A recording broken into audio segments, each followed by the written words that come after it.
Good morning and welcome back to Shanti Kunj online classes. Children, we have completed chapter number 2. Today we read about soil and chapter number 3. Let's read it. Our earth is covered with land and water. तो आपको पता है हमारी अर्थ पर सबसे ज़्यादा क्या है? लैंड भी है और वाटर भी है. We live on the land, और हम लैंड पे रहते हैं यानी ज़मीन पे रहते हैं. The land consist of soil, और जो भी ज़मीन होती है उसमें मिट्टी ही मिट्टी होती है. प्लांट्स ग्रो इन सॉइल, अब प्लांट्स भी मिट्टी में ही ग्रो करते हैं.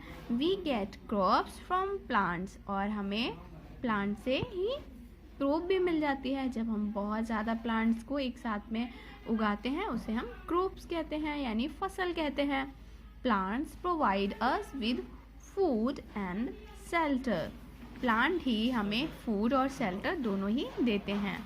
Man as well as plants have a close relationship with the soil, तो जैसे ही मैन और वैसे ही प्लांट का भी एक बहुत ही घनिष्ठ रिलेशनशिप होता है यानी रिश्ता होता है मिट्टी के साथ में, क्योंकि इंसान भी मिट्टी में ही रहता है और प्लांट्स भी मिट्टी में ही ग्रो करते हैं. तो बच्चों, आई होप आपको समझ में आया होगा कि हमारी अर्थ पे पानी और ज़मीन है, और ज़मीन और प्लांट्स और इंसान सब एक दूसरे से रिलेटेड होते हैं. व्हाट इज सॉइल, अब आखिर ये मिट्टी क्या है, इसका फॉर्मेशन कैसे हुआ. The soil is surface of the earth which absorb water and in which plants grow is called soil. तो जो अर्थ की ऊपरी सरफेस होती है जहाँ पर पानी और प्लांट भी हमें मिलते हैं उसे हम मिट्टी कहते हैं. The surface of the earth is made up of soil, तो जो भी सरफेस बनी होती है अर्थ की वो सॉइल से ही बनी है.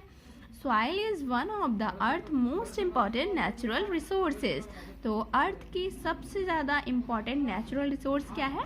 सॉइल है यानी मिट्टी है. अब इसका फॉर्मेशन कैसे हुआ होगा, तो soil is formed over a long period of time by the weathering of rocks. तो सॉइल का फॉर्मेशन बहुत समय पहले जो हमारी रॉक्स थी उनके टूट फूट के कारण हुआ.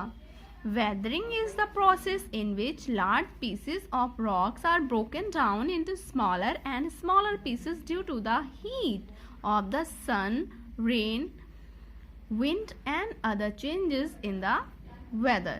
So, ये हमारी जो rocks हैं इनका निर्माण कैसे हुआ, इसमें weathering process के वजह से हुआ. वेदरिंग प्रोसेस क्या होता है, इसमें जो हमारी रॉक्स थी वो छोटे छोटे पार्टिकल्स में टूट जाती हैं. किसकी वजह से? क्योंकि सन क्या देता है? हीट देता है, और हीट और फिर जब बारिश होती है तो वो हीट ठंडी होने लगती है, और फिर जब है तो मिट्टी का फॉर्मेशन होता है. Alright children, okay. Next, component of soil, मिट्टी के क्या क्या कंपोनेंट्स होते हैं. Okay, soil contains living and non-living things including rocks, plants and animals. तो rocks में soil में living और non-living दोनों चीज़ें include होती हैं, जैसे non-living rocks हो गई, living plants and animal. तो इन दोनों से मिलकर बनती है हमारी soil. When living things die, they decompose and mix with the soil or form humus. तो जब लिविंग थिंग्स होती हैं वो मर जाते हैं यानी डाई हो जाते हैं, तो उसके बाद में वो मिट्टी में मिक्स हो जाते हैं, डिकम्पोज हो जाते हैं और एक ह्यूमस का फॉर्मेशन लेते हैं. Humus is a dark brown और ब्लैक ऑर्गेनिक सब्सटेंसेस. तो ह्यूमस क्या होती है? एक गहरे भूरे कलर का या फिर काले कलर का एक ऑर्गेनिक सब्सटेंस है, made up of decade plant और एनिमल मैटर. और ये किससे बना होता है? ये जो हमारे प्लांट्स होते हैं जो कि डिके हो जाते हैं यानी बाद में सड़ जाते हैं, और या फिर एनिमल्स होते हैं वो मर जाते हैं, तो उनकी वजह से ह्यूमस का फॉर्मेशन होता है. Humus is a very important ingredient of the soil. तो ह्यूमस बहुत ही ज़्यादा इम्पॉर्टेंट इंग्रेडिएंट है मिट्टी के लिए। It makes the soil fertile, और इसी की वजह से ही हमारी मिट्टी में फर्टिलिटी आती है, फर्टाइल हो जाती है, जिसकी वजह से हमारी बहुत ही अच्छी क्रॉप्स होने लगती है। ऑलराइट चिल्ड्रन, आई होप आपको soil, formation of soil, components of soil समझ में आया होगा। तो बच्चों, अब आपको होमवर्क में क्या करना है, आपको होमवर्क में करना है लेयर ऑफ सॉइल। ये जो लेयर्स दे रही है ना, आपको ये लेयर्स ऐसे ही एग्जैक्टली ड्रॉ करना है, इनका नाम लिखना है। नेक्स्ट क्लास में मैं इनको आपको डिटेल्स में एक्सप्लेन करूँगी। Alright children, till then, bye bye, take care.